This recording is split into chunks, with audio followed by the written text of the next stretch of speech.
मेहंदीपुर बालाजी का चमत्कार, ऐसे हरते हैं बालाजी अपने भक्तों की पीड़ा।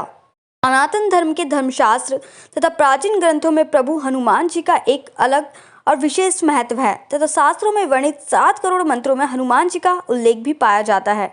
प्रभु हनुमान समूचे भारतवर्ष में पूजे जाते हैं और कई नामों से भी जाने जाते हैं।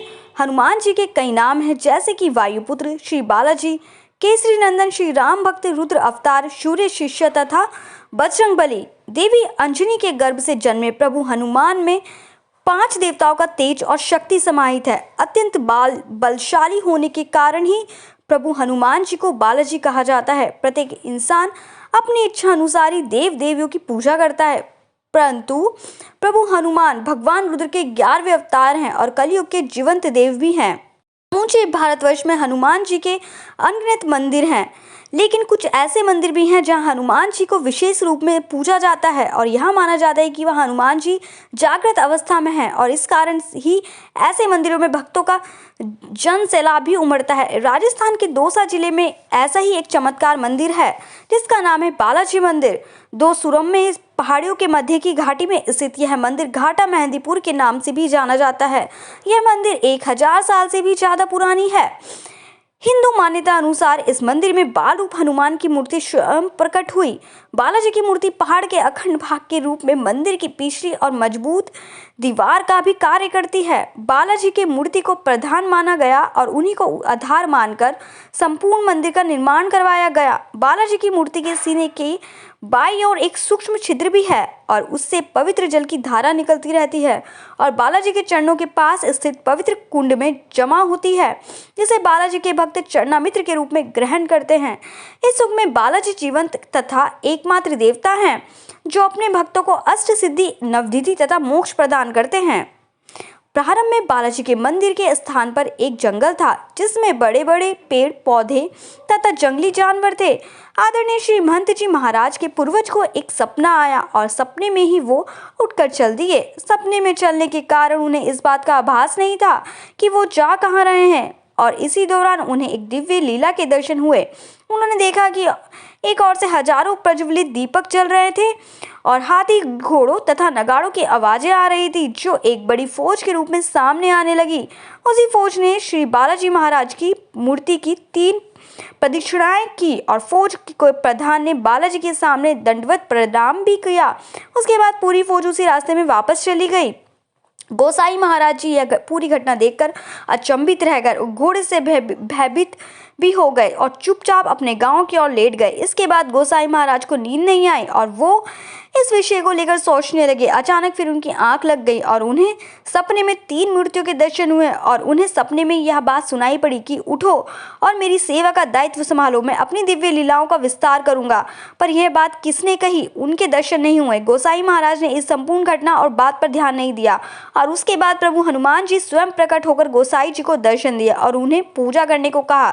अगले दिन गोसाई महाराज उसी मूर्ति के पास गए और उन्होंने वहां उस सपने का आभास पाया। उन्हें चारों तरफ से घंटा, घड़ियाल तथा नगाड़ों की आवाज आ रही थी, पर कोई दिख नहीं रहा था। इस घटना के बारे में गोसाई जी ने आसपास के लोगों को बताया। गोसाई महाराज ने कुछ लोगों के साथ मिलकर मां बालाजी महाराज की एक छोटी सी तिवारी बना दी और सभी वहां पूजा अर्चना करने लगे। कुछ मुस्लिम शासकों ने बालाजी की मूर्ति को नष्ट करने की कोशिश की, परंतु वो सभी असफल रहे। वो मंदिर जितना खुदवाते गए, बालाजी की मूर्ति की नींव उतनी ही नीचे और गहरी होती चली गई। अंत में हार कर उन्हें अपना यह प्रयास बंद करना पड़ा। सन 1910 में ब्रिटिश शासन के समय बालाजी ने सैकड़ों वर्ष पुराना चोला खुद ही त्याग दिया। बालाजी के भक्त चोले को लेकर नजदीक के मंडावर नाम के रेलवे स्टेशन पर पहुंचे, जहां से उन सभी को गंगा नदी में चोले को प्रवाहित करने जाना था, लेकिन ब्रिटिश स्टेशन मास्टर ने बिना शुल्क दिए चोले को ले जाने से मना कर दिया। लेकिन यह दिव्य चमत्कारी चोला कभी लंबा हो जाता तो कभी छोटा। अंत में चोले को बिना शुल्क के ही ले जाने की अनुमति दे दी गई और स्टेशन मास्टर ने चोले के दिव्य चमत्कार को देख उसे प्रणाम भी किया। इन सब के बाद श्री बालाजी को एक नया चोला चढ़ाया गया।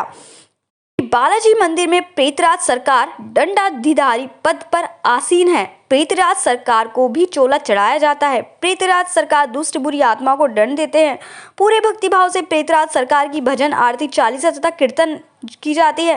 बालाजी महाराज के सहायक के रूप में प्रेतराज सरकार की पूजा तथा आराधना की जाती है। प्रत्यक्ष रूप से उनकी पूजा और किसी मंदिर में नहीं होती। किसी भी शास्त्र वेद पुराण ग्रंथ में प्रेतराज सरकार का कोई लेख नहीं है। प्रेतराज सरकार भावना तथा श्रद्धा के देवता हैं। बालाजी कोतवाल कप्तान श्री भैरव देव भगवान शिव के दिव्य अवतारों में से एक कोतवाल कप्तान श्री भैरव देव। कोतवाल कप्तान श्री भैरव देव भगवान शिव की तरह ही थोड़ी सी भक्ति भावना पूजा से प्रसन्न हो जाते हैं। चतुर्भुजी भैरव महाराज अपने हाथों में त्रिशूल, खप्पर, डमरू तथा प्रजापति ब्रह्मा का कटा हुआ 5वां सिर लिए रहते हैं। वे लाल रंग के वस्त्र धारण करते हैं और शरीर पर भस्म लपेटे रहते हैं। इनकी मूर्ति पर चमेली की सुगंध वाले तिल के तेल में सिंदूर मिलाकर चोला चढ़ाया जाता है। शास्त्र और वेद कथाओं में भी श्री भैरव देव के बाल रूप श्री काल भैरव और श्री बटुक भैरव का उल्लेख किया गया है। सारे भक्त भैरव देव जी की इन्हीं रूपों की पूजा आराधना करते हैं। श्री भैरव देव बालाजी महाराज के सेना के कोतवाल है। उन्हें कोतवाल कप्तान के नाम से जाना जाता है। बालाजी के मंदिर में श्री भैरव देव की आरती, चालीसा, भजन, कीर्तन पूरी श्रद्धा और विश्वास के साथ गाया जाता है। प्रसाद के रूप में श्री भैरव जी को खीर तथा उड़द की दाल चढ़ाई जाती है। कुछ लोग भय और भ्रम के कारण बालाजी मंदिर नहीं जाते। वो सोचते हैं कि बालाजी के मंदिर सिर्फ भूत प्रेत आत्माओं से ग्रसित इंसान ही जाते हैं, लेकिन ऐसा नहीं है। जो कोई भी हनुमान जी का भक्त है और उनके प्रति भक्ति भावना रखता है, वो बालाजी के मंदिर जाकर तीनों देवताओं की आराधना कर सकता है। देश विदेश से अनेक भक्त बालाजी के मंदिर में प्रसाद चढ़ाने नियमित रूप से आते रहते हैं।